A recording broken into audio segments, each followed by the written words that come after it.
Hello student, तो ये रहा आपका आज का question paper class 10 social science CBSE board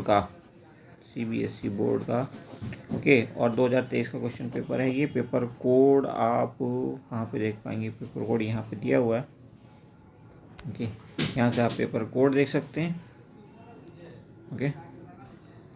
अब चलिए आगे बढ़ते हैं। ये आपका पहला सवाल है और इसको देखते हैं। मानव विकास सूचकांक के बारे में कथनों को पढ़िए और सही विकल्प का चयन कीजिए। तो पहला और दूसरा देख रहे हैं, ये बिल्कुल सही बात है, ये बिल्कुल सही है, लेकिन ये गलत है और ये भी गलत है। तो पहला और दूसरा सही है, ऑप्शन ए भी आपका करेक्ट हो जाएगा। इंग्लिश में देख सकते हैं आप इस सवाल को यहाँ पे, ये तो हिंदी में ही दिया हुआ है ओके, ये है इंग्लिश में। तो पहला ऑप्शन करेक्ट है, यहाँ पे भी टिक कर देते हैं और आगे बढ़ते हैं फटाफट विदाउट एक्सप्लेनेशन। हम कोशिश करेंगे जितना जल्दी हो सके आंसर बताएं हम आपको 100% करेक्ट।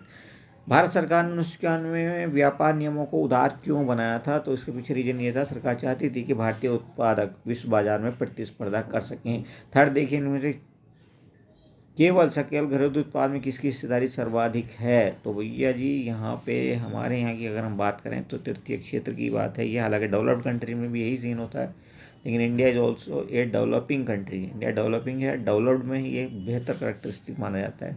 तो इंडिया इस तरफ बढ़ रही है लगातार। अभी हमारी 55% के आसपास इसमें हिस्सेदारी है, जो कि काफ़ी अच्छा संकेत माना जाता है। और धीरे धीरे जैसे जैसे हम डेवलप होंगे वैसे वैसे ये और बढ़ेगा ओके। एनीवे चलिए, नेक्स्ट क्वेश्चन नंबर है आपका 4। किसका मानव विकास सूचकांक में बेहतर स्थान है? अच्छा सवाल है। तो अफगानिस्तान का 170 है 2022 का जो रिपोर्ट है उसके हिसाब से। म्यांमार का 149 होता है, ये काफ़ी बुरी पोजीशन में है। इंडिया का 132 है, लगातार गिर रही है इंडिया भी। नेपाल का 143। तो फिलहाल आपका आंसर जो है वो भारत है, option C is correct. Fifth देखिए, जलोढ़ मृदा, पहला ऑप्शन बिल्कुल करेक्ट है इसका, बाकी मैच कर सकते हैं आप। और उसके बाद देखिए जैव की हम बात करें तो बायोलॉजिकल इनमें से क्या है? बायोलॉजिकल आपका होता है वन्य जीव, तो पहले का हो जाएगा 2। नवीनीकरण क्या है? सौर ऊर्जा है। और अनवीकरणीय यानी नॉन रिन्यूएबल होता है कोयला। तो 3 का 1, 1 का 2, 3 का 1, 1 का 2 आप ऑप्शन मैच कर सकते हो। 3 का 1, 1 का 2, तो 3 का 1, 1 का 2, 1 का 2 आ रहा है आपका यहाँ सी में, तो सी ऑप्शन आपका राइट हो जाएगा okay. Next is question number 7। कौन सा लौह धातु का उदाहरण है? तो इनमें से निकल होगा, क्योंकि निकल के अंदर और कोबाल्ट के अंदर लोह जैसे सिम्टम होते हैं, यानी कि मैग्नेटिक प्रॉपर्टीज भी होती हैं, बाकी भी सिम्टम के लोहे से मिलते जुलते माने जाते हैं ओके। नेक्स्ट देखिए, क्वेश्चन नंबर 8 कहता है भाप इंजन में किसने सुधार किया? तो भाप इंजन में सुधार करने वाले थे जेम्स बॉन्ड, 1764 में इन्होंने ये किया था। उसके बाद 9 देखिए, व्यापार के प्रवाह में ऐसे 3 महत्वपूर्ण विकास हुए हैं जिन्होंने पूर्व आधुनिक विश्व को बहुत छोटा कर दिया है। इन विकल्पों में से एक गलत की पहचान कीजिए। तो उस टाइम पे क्या था? प्रौद्योगिकी का प्रवाह नहीं था, बाकी सब तीनों ठीक हैं। Next is 10th। इन तीनों के बारे में कौन सा कॉमन है जो सही है? जनता के लिए आर्थिक समानता की इन्होंने बात की थी ओके, तो ऑप्शन ए करेक्ट हो जाएगा यहाँ पे। Next is 11th। अब देखिए, ये कुछ युद्ध और ट्रीटी की बात हो रही है यहाँ पे, कौन किस समय हुआ है उसके अकॉर्डिंग आपको लिखना है इनका क्रोनोलॉजिकल ऑर्डर। तो नेपोलियन वॉर जो हुआ था 1803 से शुरू होकर के 1815 के बीच में 1815 तक चले थी ये लड़ाइयाँ। वियना संधि 1815 में हुई थी क्योंकि उसके बाद स्वतंत्रता के लिए संघर्ष ग्रीक का, तो ये हुआ था 1821 से 32 के बीच में। और उसके बाद ऑटोमन साम्राज्य में स्लाव राष्ट्र व स्लेव नेशनलिज्म कब हुआ था? तो 1905 में, यानी कि ये सबसे बाद में हुआ है। तो कौन सा ऑप्शन आपका करेक्ट हो जाएगा? दूसरा ऑप्शन आपका करेक्ट हो जाएगा। नेक्स्ट देखिए, क्वेश्चन नंबर होता है आपका 12 और ये क्या कहता है? 12 किस देश में द्विदलीय व्यवस्था है? अमेरिका में होती है ये ओके, रिपब्लिकन्स एंड डेमोक्रेट्स। उसके बाद 13 देखिए, बॉक्स में दी गई जानकारी की सहायता से भारत सरकार की प्रशासनिक व्यवस्था की पहचान कीजिए और सही विकल्प का चयन कीजिए। किस तरह की व्यवस्था है ये?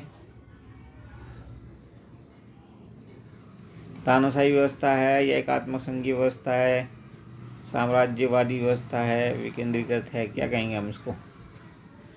तो हम इसको कहेंगे unitary federal system. Next is question number 14th। तो यहाँ पे आप देखेंगे बैंक्स किस लिस्ट में, एग्रीकल्चर किस लिस्ट में है, एजुकेशन किस लिस्ट में, तो एजुकेशन कंकरेंट लिस्ट में दोनों में आता है। इस पर राज्य सरकार और केंद्र सरकार दोनों कानून बना सकते हैं। तो सी का तो थर्ड का एक पहला सही हो जाएगा। देखिए थर्ड का पहला कहाँ पे आ रहा है, थर्ड का पहला हर एक जगह पे है। ठीक है जी। उसके बाद बारी आती है एग्रीकल्चर की। तो एग्रीकल्चर किसका सब्जेक्ट है, एग्रीकल्चर स्टेट का सब्जेक्ट है। तो दूसरे का आ जाएगा 3, 2 का होगा सही 3। ओके। और उसके बाद बैंक जो है वो आपका यूनियन लिस्ट में आता है, तो 1 का हो जाएगा 2, 1 का 2, 2 का 3, 1 का 2, 2 का 3 होना चाहिए, 1 का 2, 2 का 3। तो ऑप्शन सी आपका करेक्ट हो जाएगा। बाकी आप मैच कर सकते हो, फोर्थ ऑप्शन भी। इसके बाद हम बात करते हैं 15वां। तो श्रीलंका ने तमिल को राज्य की एकमात्र आधिकारिक भाषा के रूप में अपनाया है। बिल्कुल गलत बात है। ऐसा होता तो काफ़ी हद तक लड़ाई कम हो जाती। श्रीलंका की सरकार में बहुसंख्यक परस्ती के तहत कई कदम उठाए गए हैं, ये सही है। तो ऑप्शन इस ढंग से आपका कौन सा सही हो जाएगा, डी, क्योंकि ए गलत है और आर सही है। नेक्स्ट इस क्वेश्चन नंबर 16, सत्ता के बंटवारे से संबंधित निम्नलिखित कथनों पर विचार कीजिए और सही विकल्प का चयन कीजिए। तो पहला ऑप्शन आप देखेंगे, बहुसंख्यकवाद जो है वो लोकतंत्र की व्यवस्था का वास्तविक आत्मा नहीं, ऐसा नहीं है। ओके। ये विचित्र समूह में संतुलित और सामंजस्य बनाता है, बिल्कुल ठीक बात है। 2, 3, 4 ये सही हैं। अब देखिए कौन सा आपका ऑप्शन सही हो जाएगा। तो ऑप्शन बी आपका करेक्ट हो जाएगा। नेक्स्ट इस क्वेश्चन नंबर है 17, कौन सा युग्म सही सुमेलित है। प्राथमिक क्षेत्र में क्या आता, फूलों की खेती करने वाला। प्राथमिक क्षेत्र में फूलों की खेती करने वाला तो आता। फूलों की खेती थोड़ी व्यापारिक स्टाइल हो जाता है, तो ये बिजनेस का हो जाएगा। दूसरा ज़्यादा सही है यहाँ पे। द्वितीय क्षेत्र में दूध विक्रेता आएगा, ओके, क्योंकि किसान दूध डायरेक्टली कम ही बेचता है, तो ये बिजनेस सेक्टर में अगर जाएगा तो दूसरी क्षेत्र बिल्कुल सही हो जाएगा। 18वां देखिए, कारखानों के श्रमिकों के विकास का कौन सा एक लक्ष्य होता है। तो बेहतर वेतन। ओके। 19वां देखिए, यहाँ पे आपसे पूछा गया है हरियाणा की निवल अनुपस्थिति कितना है। तो आप यहाँ पे देखेंगे उपस्थिति जो है 61% है, तो अनुपस्थिति 39% हो जाएगी। 20 देखिए, अधिकतर लोग किस प्रकार की सरकार को पसंद करते हैं। तो ये सरकार कैसी होनी चाहिए, शुड बी डेमोक्रेटिक और लोकतांत्रिक। ओके। बाकी इंग्लिश में आप चाहें तो देख सकते हैं। ये आ रहा आपका 20वां सवाल, डेमोक्रेटिक आपका आंसर होगा, और इससे पहले वाले का 39, ए ऑप्शन सही होगा। Okay, that's all in this video. Thank you for watching, see you soon.